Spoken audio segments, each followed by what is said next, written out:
Hello everyone, this is part 14 of What If Naruto Got Lost During His Training TS, and I hope you guys enjoy this video and to like, to subscribe, to share, and check out the playlist, to see more comment down below.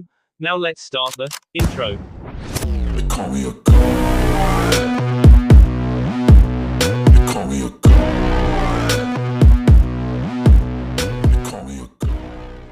Join my membership, the perks are great. It's in the description. Be sure to like and subscribe, it gives me more motivation. Enjoy. Hey, you volunteered, saying you wanted in on the operation. Not that I really was looking for more helping hands, but you insisted. Heck, you tried to blackmail me into letting you in. I don't need you for anything, Naruto, somehow sounding sarcastic, said. Alright, geez, Ryu said, what do you want us to do then?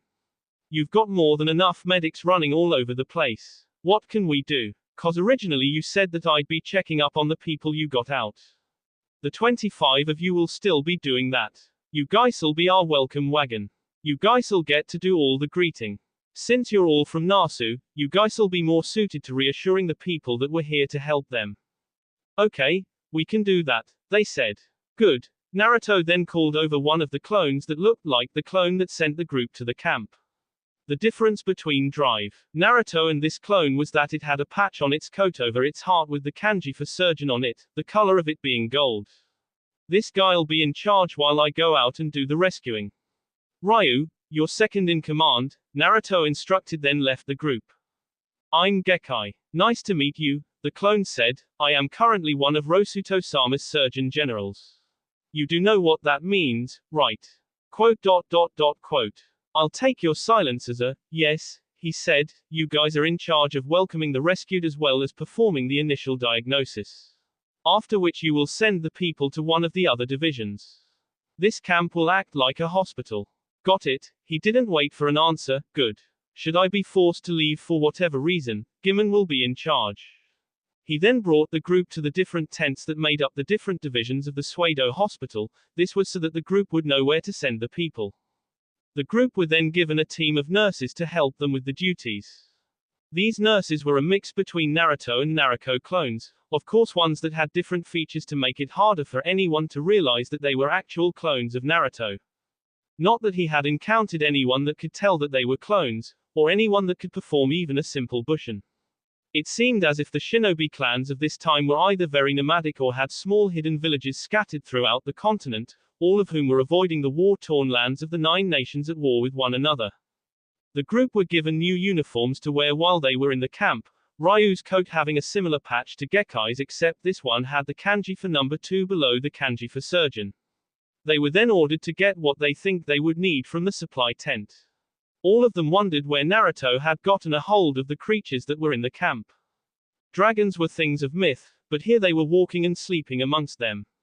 The giant birds were something new too. The group never ever dreamed of the possibility of them ever seeing, much less finding such big birds. After leaving Ryu and his group, Naruto became the Wind, and traveled to the POW prison. While still being the Wind, he saw all the prisoners, he knew where all of them were located. He saw all the guards, as well as some guests of the prison. There were a few prisoners that were being TD and worse by these guests. The most notable one being the daimyo himself. Naruto kenned that he could take out the daimyo, but his priority was freeing the prisoners. Which is exactly what he did. Becoming human again, Naruto created 20 ultimate clones, he had them all transform into different people of different ages and genders, and had them all infiltrate the facility. The mass jailbreak that Naruto had planned was going to look like it was planned by one of the other countries. He didn't want the daimyo to be aware of a 10th party in the war. Naruto was not ready for such a thing, yet. The clones would, from the inside of the facility, make sure that when Naruto grabbed the prisoners there would be no witnesses. They would accomplish this by setting explosives on a number of walls all over the building. The clones would also lay out some things that would lead the Nasu soldiers to believe that there were spies working in the prison.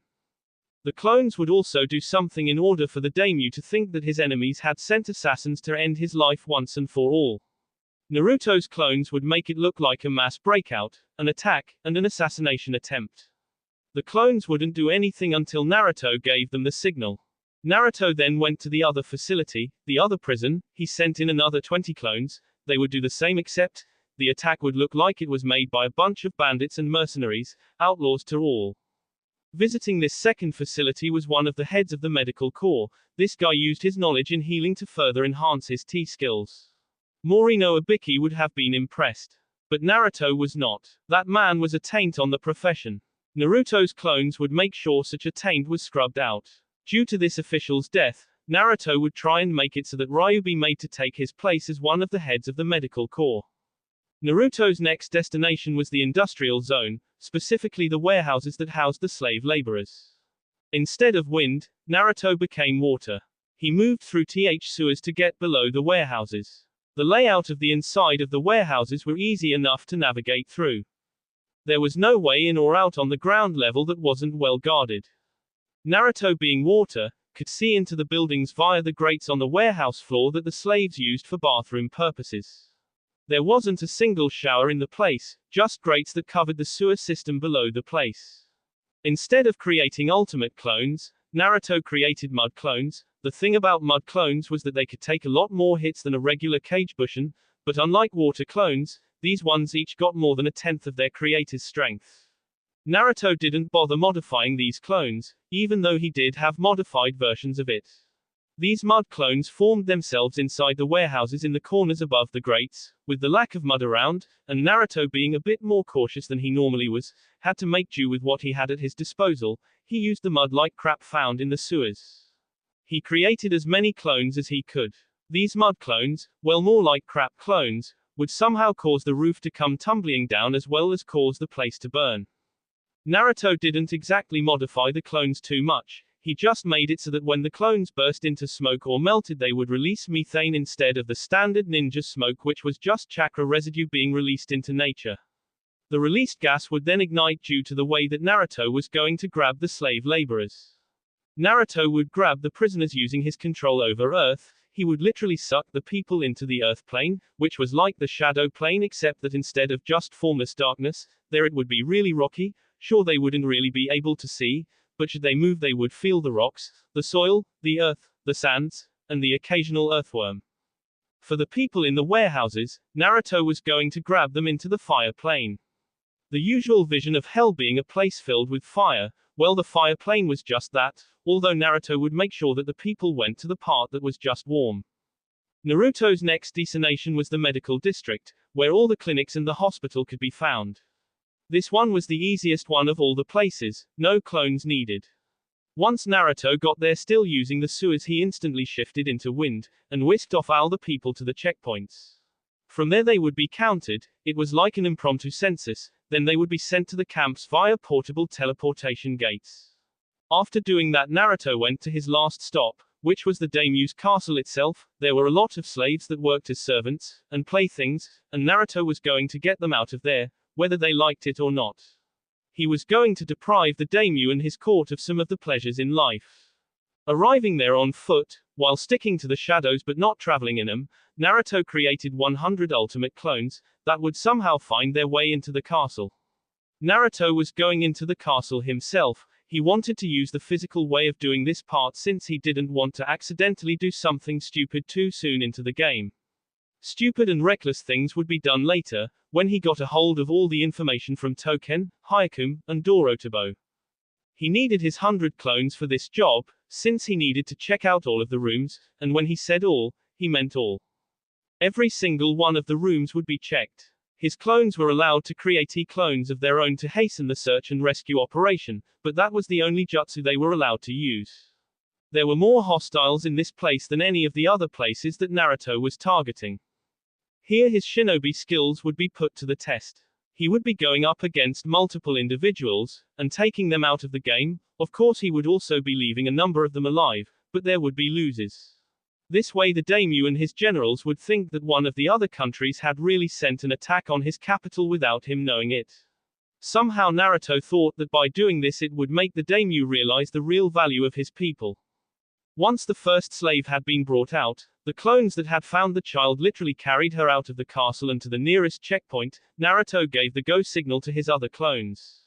All over the city in various locations explosions occurred. In the places where the targets were being kept, all the things that Naruto wanted to happen went without a hitch. Sure, the rescued targets or people were really freaked out, they weren't in any condition to do anything about it. Back at camp, as soon as the first person arrived, the clones and Ryu's group leapt into action. They all quickly performed the duties. Gekkai then informed Ryu that he was in charge for the time being, then he left camp with all of the dragons and the rocks, with their respective clones. Gekkai was assigned the task of rescuing the slaves that were being transported to who knows where. He rode one of the rocks, all of which were the same size. The rocks had armor on their boss and head, as well as saddles on their backs for individual clones to ride on them. The dragons too had armor, but instead of a saddle, they each had on some sort of mounted cart, where 5 clones were, 4 of which were carrying crossbows and regular bows. The rest of the transport cart was filled with arrows, bolts, and bombs. The slave caravan would be passing by the mountain any minute now. The rocks and dragons were perched on crags and ledges, ready to take flight at a moment's notice. Then Gekkai saw it. The caravan was well guarded. It was guarded by at least 250 men. The slaves were in horse-drawn wagons. These wagons looked like they were built to sardine at most 150 slaves each, and there were 10 of them. It looked like Gekkai hit the motherlode.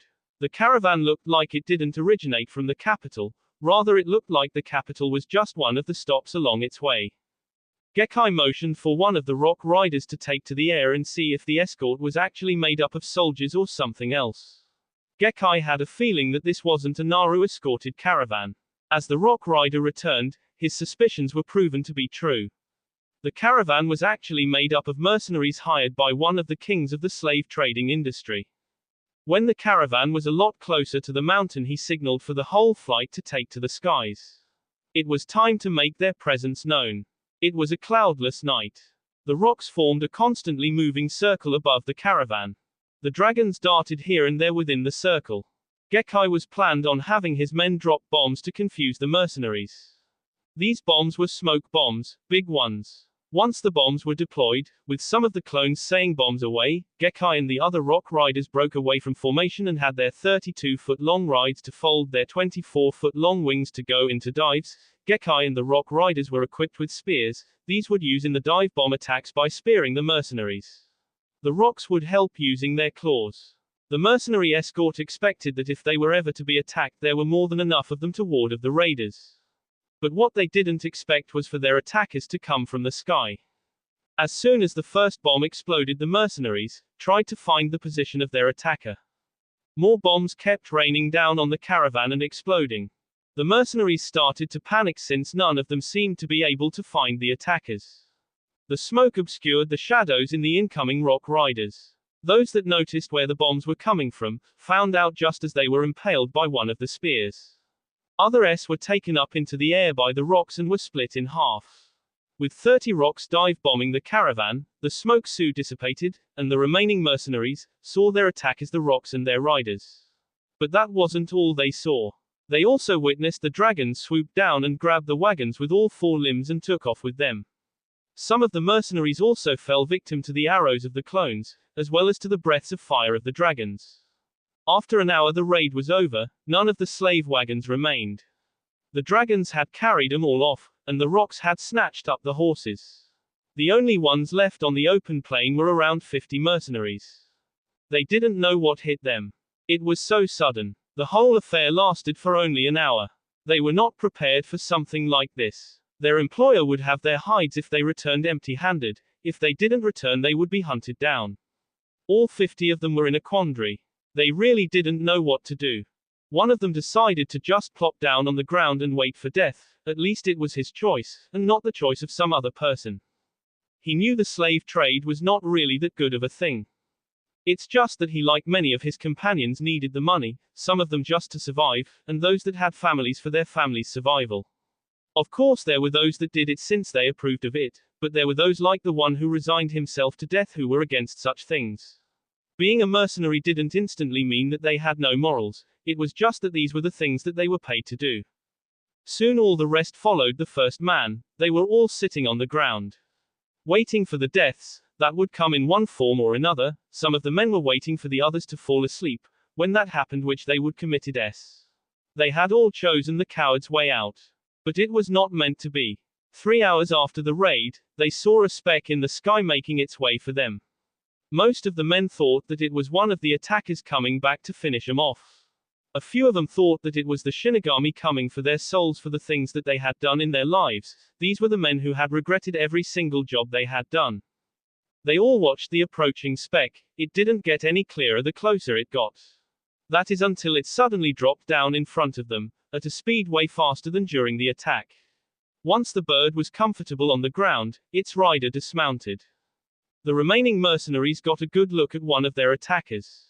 He looked like one of those field medics that they were very familiar with, having participated in at least one battle as one of the soldiers in one of the armies of one of the 9 warring countries. The one that had returned was Gekai. He noticed that the mercenaries looked to be devoid of life. None of them tried to attack him in retaliation for what he and his men did 3 hours ago. So he decided that it was a good time as any to speak his proposal. I am Gekai. You 50 that remain seem to be a worthy lot of the gift of life. Therefore I shall not kill all of you. He paused. Instead I am going to offer you a job. The payment for this job will be that you will not have to worry about the wrath of your previous employer. Gekai's proposal was met with silence, due to disbelief or anything else he didn't know. Well, he asked. One of the men, the first one who plopped down to the ground, moved in front of the others so that he could speak as their representative to Gekai. Let me get this straight, you kill off 4/5 of our number, take away our cargo, leave us waiting for death, then come back and offer us a job, and expect us to say yes to this proposition? He asked. Pretty much. Seeing himself as a professional in his line of work, he had previously encountered being esped in the back by his employer, but never something like this, so he decided to act as professional as he could in the situation. So, what does the job entail? Oh, so you're considering it already? Good, good, Gekai said. Simple, you lot help out at my camp. We're in need of some guards. That's about it for now. So, how are we to get there if we agree? When you agree you'll find out. Not having any other choice except possibly being left in the plane to S, all 50 accepted. By the way, if I'm to be working for you, you'll have to know my name, the spokesperson of the mercenaries said. I am Genri Tamatsu. Glad to have you on board. Gekai said just before all of them were on the mountain a ways away from the hustling and bustling camp. The collection of mercenaries were surprised to find themselves not in the middle of the barren plain anymore. How? Where? Genri voiced the questions of the group. How? I won't tell you. Where? A ways away from camp. So don't be surprised at what you see when we get there. Gekai said. Gekai led the mercenaries to camp. Once there he didn't pay any mind to their surprised expressions, as he gave them a tour of the place, as well as introducing them to Ryu, his second in command. The mercs were even introduced to Naruto, who just nodded to them and went back to adjusting one of the teleportation gates, that would be sending the rescued back to his fortress. Some of the people had already been sent through, some opted to stay and help with the rescue operation, but the control panel needed tweaking since the destination was already swamped. Naruto was making the thing send the people to another part of the fortress. The mercs were not expecting to see what they were seeing. The camp was more organized than any military camp they had ever been to. But instead of military personnel, there were medical staff running here and there. They were all busy as bees, treating to the wounded, to the sick, and to some of the supposedly S. They saw that there were 3 groups of people in the camp. There were the medical staff, the black-clad soldier S, and the slaves. The soldier, which were Naruto's shinobi clones, were walking along the perimeter. Some of them were on the rocks, and some were in the few trees that were there. Some of the others were caring for and grooming their mounts. The medical staff were doing as they were to do, as was their profession, fixing people. The slaves, which consisted of actual slaves and the POWs who never expected to actually be rescued, were being treated by the medical staff, were waiting for their turn to walk through the gate, or they were sitting around waiting to be told what to do. The mercs noticed that some of the ones that they had classified as slaves were getting new clothes, or more like uniforms. They were given armor, and weapons as well as first aid kits. The uniforms were of different colors, which was what told them what group they were a part of. Gekai ended his tour at the supply tent, where he had the mercs get their new gear. They were to wear a dark purple bodysuit underneath their armor. Their armor was more like chainmail. It was very much not like the armor that the soldiers of the country's armies wore. Instead of helmets they were given caps, with the kanji for the number 2 placed in the center of the front. These caps were also dark purple. The mercs were given the choice of using their own weapons, or choosing from a wide selection and still keeping their own weapons. They dived at the chance of getting new pointy things. After getting the gear, the head clone of the guards, who went by the name Jericho, which literally meant captain of the guard, approached them.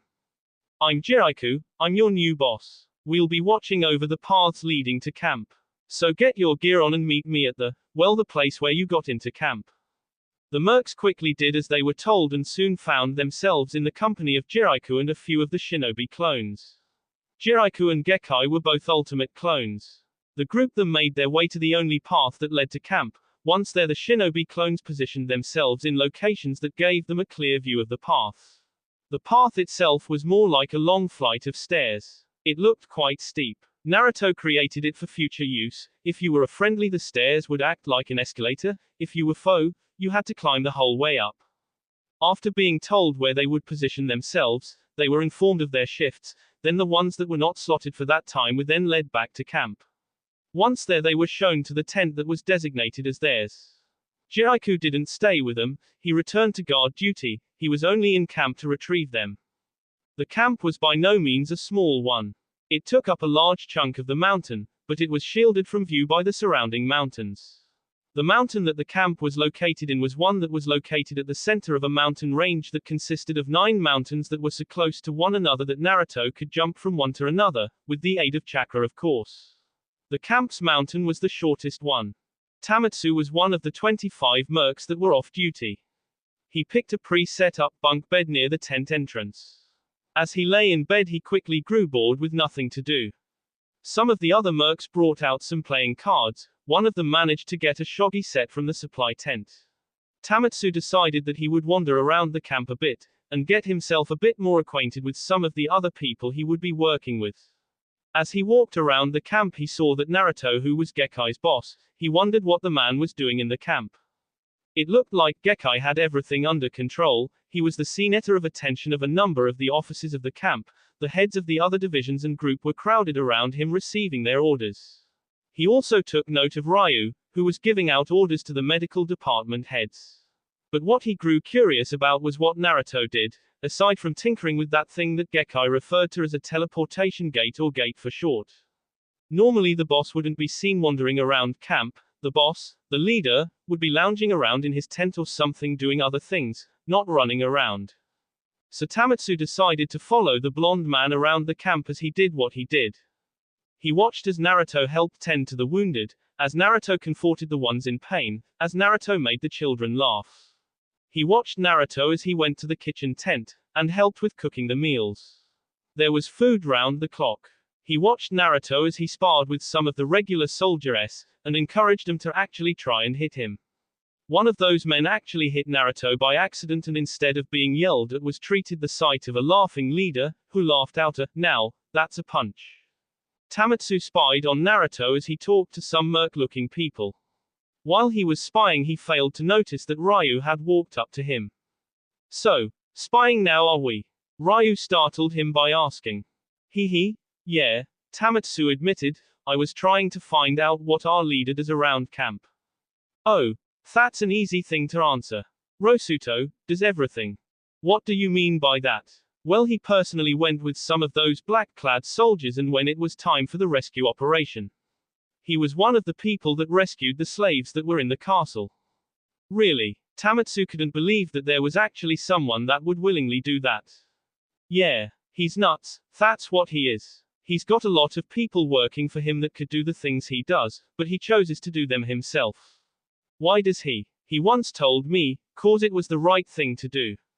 Not the easy thing to do, but the right thing to do."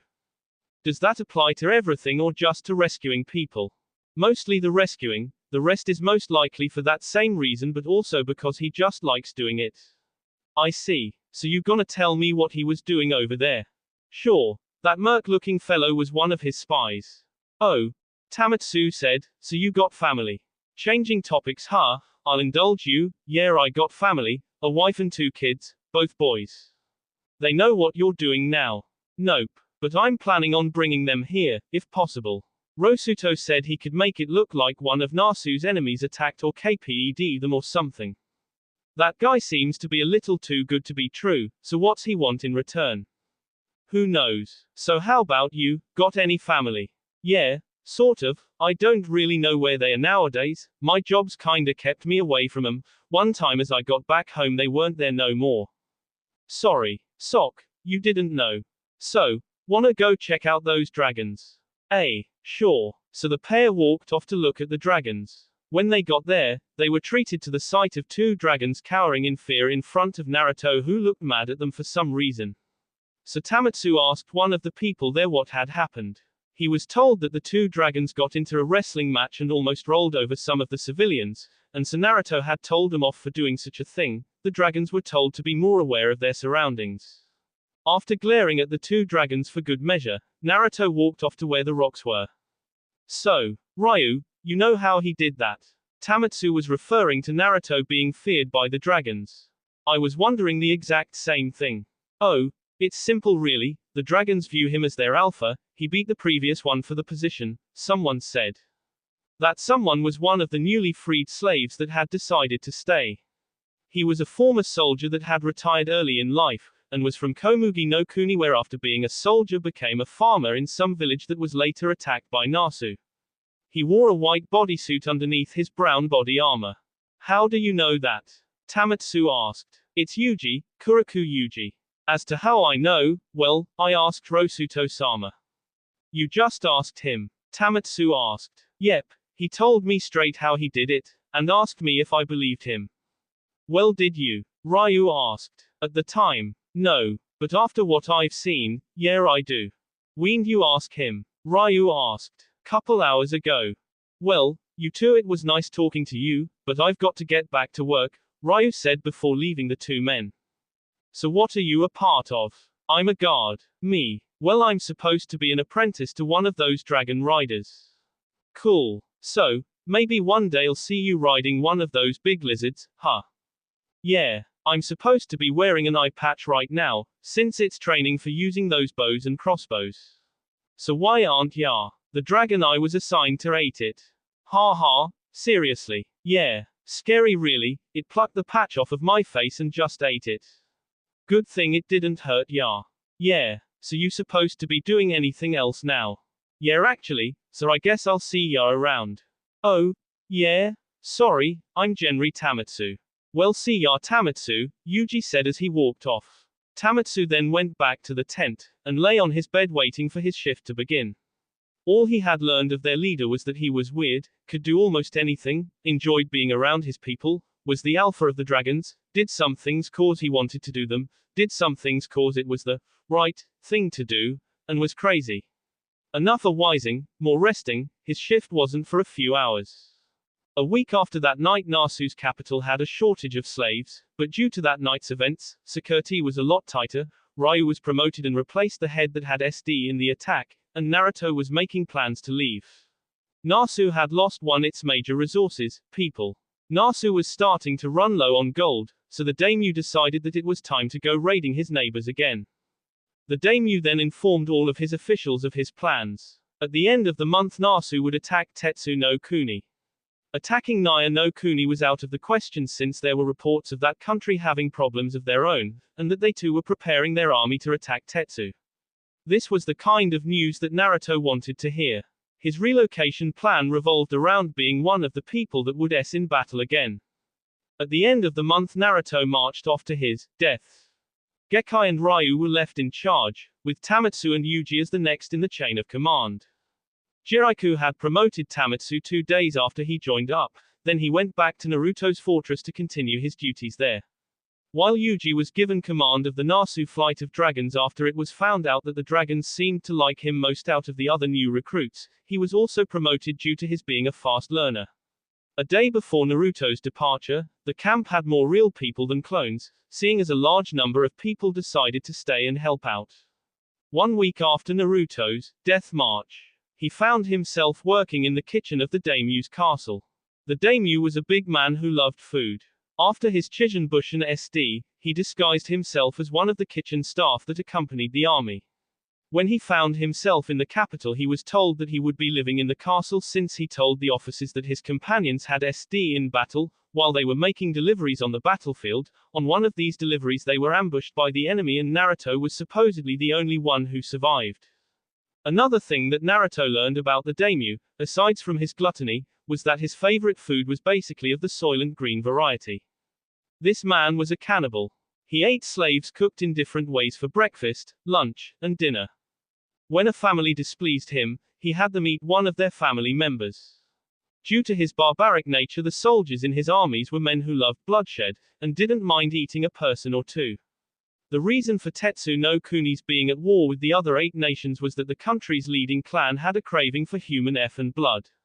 The country may have gotten its name from the vast amount of iron ore found within its borders, but that had nothing to do with the war. This overabundance of iron is what caused the other countries to make war with them. Naruto's job in the kitchens consisted of peeling potatoes, and that was about the extent of it, that and bringing the daimyo his food. All of the said human beings were prepared in such a way that the dishes resembled regular dishes. The only thing that gave away the fact that the meat was people, was the occasional distinctive body part found in the dish. Naruto did not enjoy the job. He was also not able to make any friends, since having friends showed weakness, and the government did not like weakness. Through being in the castle at all times, Naruto learned a lot from the people that he encountered. Weakness was literally frowned upon, and when slaves and POWs were concerned, that was a really bad thing to be. Weak equaled being chewed up for the next meal. The only source of sustenance that the slaves and POWs had were each other. It was a literal eat or be eaten world for them. The daimyo's castle was situated on a hilltop that overlooked the capital city. It literally and figuratively lorded over the capital and its people. Naruto had learned that beneath the castle was where the slaves and POWs were kept. He knew where they were, but what he couldn't figure out was how to get them out. He might have to get himself locked up for him to find a way to get them out of there. Which was exactly what he did. After being shoved into the pit-like place, Naruto created a few Chichibunshin. These would be the prisoners that he would beat the crap out of and eat. He spent a week in the place thinking up plans and the like. But by the end of the week he figured the only way that he was getting the people out was to grab them out. But in a place like this, his powers would stand out too much and he didn't want anyone getting suspicious about them. Making his only option another mass breakout, if not a breakout, then an actual invasion. He spent another week coming up with a viable plan. But in order for him to execute his plan, he needed an accomplice.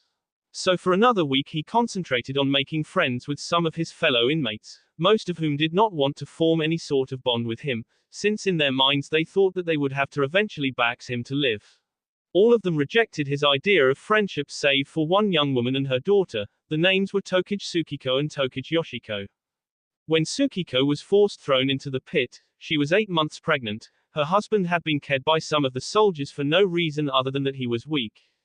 The shock and trauma of being put into a place like this forced her into going through premature labor, which some of the new people helped her with. When she was strong enough to venture away from the group that had cared for her, she realized the truth of the rules of the place, which made her realize that the people that helped her were actually planning on eating her child when the time was right. So she went to another corner of the place to hide herself and her child, eating the little lizards or rodents that she could find in the place, with the hope that one day she would find a way out of there.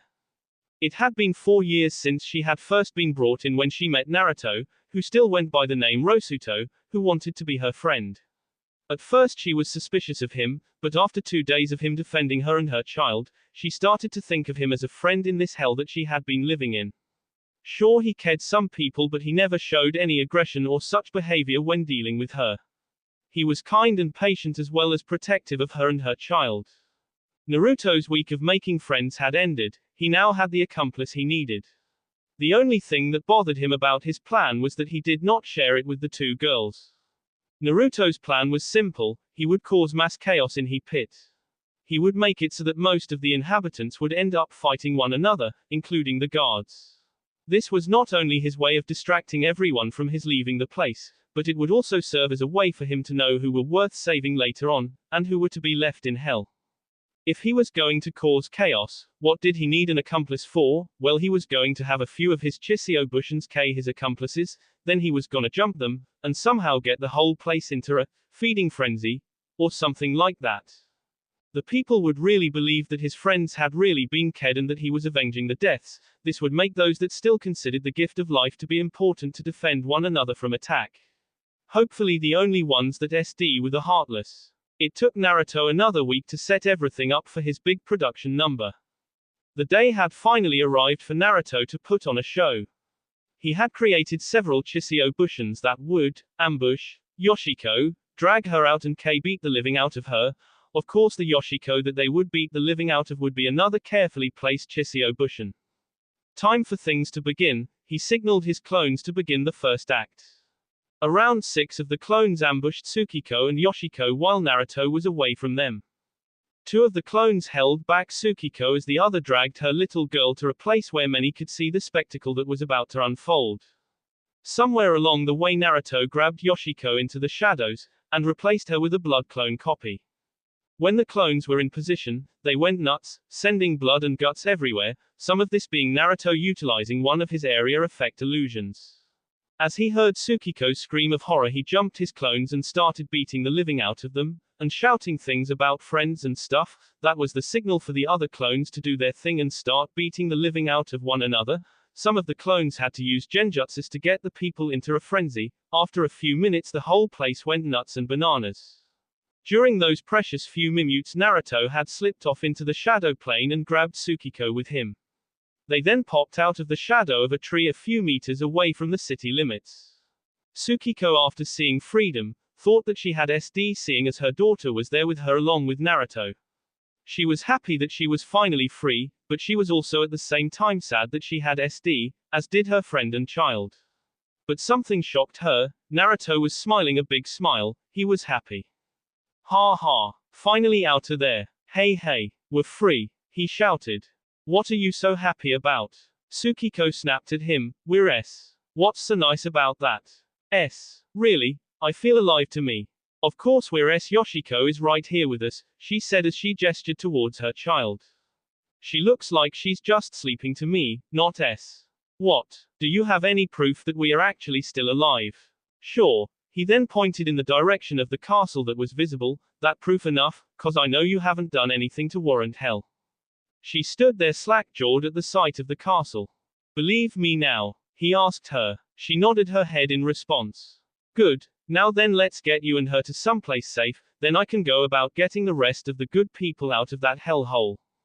After making his proclamation the 3 melted into the shadows and reappeared inside an abandoned iron mine. Once they were in the safety of the mine, Naruto unsealed a storage scroll from one of his seal tattoos, one of many seals and tattoos that littered his body, but were usually not that noticeable or even visible for that matter. Then he unsealed the contents of the scroll, which consisted of a few sleeping bags, clothes, food, and water, which he handed over to Tsukiko. Then he went deeper into the tunnel until he found a chamber large enough to house his soon-to-be summoned army. While he was busy creating another temporary gate, he created a few shinobi clones then had them go fetch Tsukiko and Yoshiko. The 2 girls were too tired to do anything to the clones. Once they got to the place where Naruto was, they saw what he had made. There were 2 portals, one was the temporary gate, while the other was a teleportation gate. Tsukiko didn't know what to make of it, while Yoshiko just found them cool. The mother and daughter pair were made to rest by one of the chamber walls. Then the clones positioned themselves by the tunnels that led in and out of the chamber. Naruto was extra cautious when it came to caves, since his past dealings with them always seemed to have some sort of monster lying in wait, preparing for the right moment to attack. Luckily for him, he wasn't in one of Zombie Sensei's caves. Naruto contacted the general clone that was on the other side of the gate and had him send over the usual troops, minus the rocks and dragons that wouldn't be of much use in this particular country. Instead he had some Ankylosaurus, or Ankylo for short, squads sent over. After the last instructions were given to the clone, Naruto's army came marching out. Tsukiko was still awake when Naruto's army came marching out of the portal. Yoshiko had already gone back to sleep. She saw shinobi clones come out, this time with the kanji for the number 3 on their masks. Following them were Ankylo drawn wagons, riding on the wagons, along with the supplies, with the medic clones whose sleeves also sported the number 3. following them with the chef clones, then the smith clones, and so on and so forth. The last ones to leave the portal were 500 ankylos and their riders, 2 riders per ankylo. After the last one was out, the temporary gate snuffed out of existence. That will be all for this video. Be sure to like, subscribe, share, and comment down below for more videos. Goodbye.